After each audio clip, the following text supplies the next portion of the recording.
What a beautiful day out here. It was in the 90s. We were sweating, getting bit by mosquitoes, and then a cold front and rain came in. Look how green it is behind us. Gorgeous. I gotta take advantage of this time and talk about this thermal unit right here. You guys have already seen this rifle. Everything that you see in the video here except for the thermal, it's already been talked about on my YouTube channel, all right? What I want to talk about right here is the Trijicon OASYS UTC-X.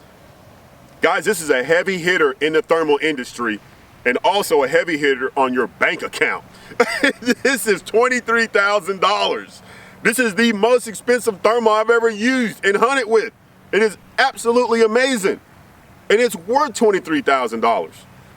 I think over time the price will come down. I've used rigs in the past, thermals in the past that were in this price range, and now they're going for about 8-10 grand. So it's coming down, all right?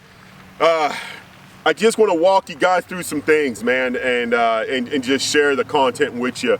If you go over to Ultimate Night Vision's YouTube channel, you will actually see some video through the UTC. It's absolutely amazing. I can compare the clarity to the Reap or the Mark III. Okay, that's where it's at. If you ever look through a Reap, and I'm not talking about YouTube video, any footage that you see on YouTube or internet, it is watered down compared to what you actually see through the unit.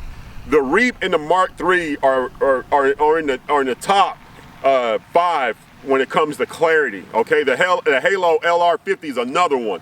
But when I'm talking about comparisons, I'm gonna compare this one to the Reap or the Mark III. Okay. Whew, man, so much to say, so much to talk about. Again, this is 17 micron. There's also a XII, that one's 12 micron, and this weighs 26 ounces, and the II weighs 20 ounces. And the II is a little bit smaller, okay? Smaller objective and less electronics inside, but who cares about all that? 2 CR123 batteries. On the 2 batteries, you're looking at about 5.5 hours of battery life. On 1 battery, you're looking at about 1.5. They say 1.2, but I'm gonna say 1.5 hours of battery life. In order for this to work with your day optic, you want to run it behind a 1 to 10. Okay, so you don't want to go higher than 10 power, and you can go as low as 1 power. This is a 4.5 to 27 with the 56 millimeter objective. So I'm fine with this as long as I don't go past 10 power. I'll be honest with you guys, it gets a little pixelated once you go up past 10 power. And I'm not talking about just like 11 or 12. I'm talking about when you're getting up into like 18, 20 power, it's too much magnification, okay? In order for you to get it zeroed with your day optic, you want to use the reticle that they have inside, move it over and align it with your day optic. Once you have that set up, you can turn off your reticle inside the Trijicon and run your bolt gun or your AR just like you would during the day, okay? Absolutely amazing technology, man, because I've run a lot of thermal units in the past. Excuse me, I feel like a mosquito or something, gnat hit me in my eye. I've run a lot of thermal units in the past where I've had to change my zero on my day optic in order for the clip-on thermal to run, to hold zero. That made no sense. What's the point of dropping all that money on a thermal that you have to re-zero your day optic for? You done sacrifice your day optic. That makes no sense. I think it's better just to have a QD mount set up on your rings, pop your day optic off and throw your thermal on there. You know, I think that's the best route. But there's only a handful of thermals out there that allows you to get your zero in really quick like that.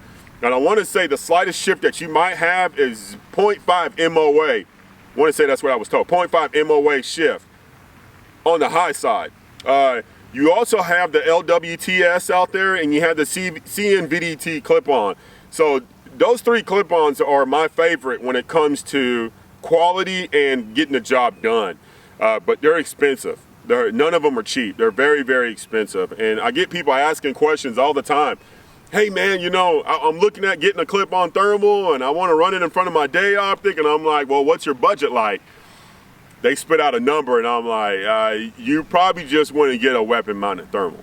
You know, clip-ons sound good, they look good, but unfortunately it's just not practical for everybody. And there is some people out there, civilians, that are buying these. I've seen it. They're buying them. But not everybody can get their hands on these units. You know, this is law enforcement, military. Those guys are rocking these units, man. But there are some guys out there that love to hunt, or just they're collectors, I guess. They own a UTC. There's guys out there. All right. Super sweet setup. I like it a lot. Again, if you want to see some of the footage, check out Ultimate Night Vision's YouTube channel. I know there's some other things that I wanted to talk about on it, and I'm just trying to refresh my mind right now because there's so much to talk about. 60 hertz. Again, you can get it set up with almost any day optic that you have. This rig here, it's big. I don't see my point. I don't see the point of running a DVR or anything like that on here, because this is going to be too much work. With the suppressor, the UTC, the Vortex Razor, you're easily getting up into the 20-21 pound range, and it's just a lot of work to get this rig set up ready to hunt. So hopefully this weekend we will have the 1280 set up in the background, and we can get a pig right around 400 or 500 yards and pull the trigger, and hopefully we can put the hammer on one of those pigs out there in the open with the UTC. I did have a miss with it at 600 yards. It had nothing to do with the thermal. I just think my dope was off. I dialed up for 600 yards. The pig was at 593, and I think I just dialed up a little too high because he hunkered down like it went over his back and he just ran. I never saw a projectile hit in front of him. So I think I went right over his head. I was using the Pulsar Accolade LRF to range find, and I just don't think it was I just don't think the pig was exactly where it said it was. So I did miss a pig with that. But Rich reached out and slapped a few, I want to say right around 300-400 yard range, no problem. And I plan on getting it done, and hopefully we can get it on video. That's the goal, is to get it on video. There were some other things that I wanted to talk about on this thing, and I just can't get it out of my head right now. And I'm sure somebody's gonna ask the question. Can't even think about it right now.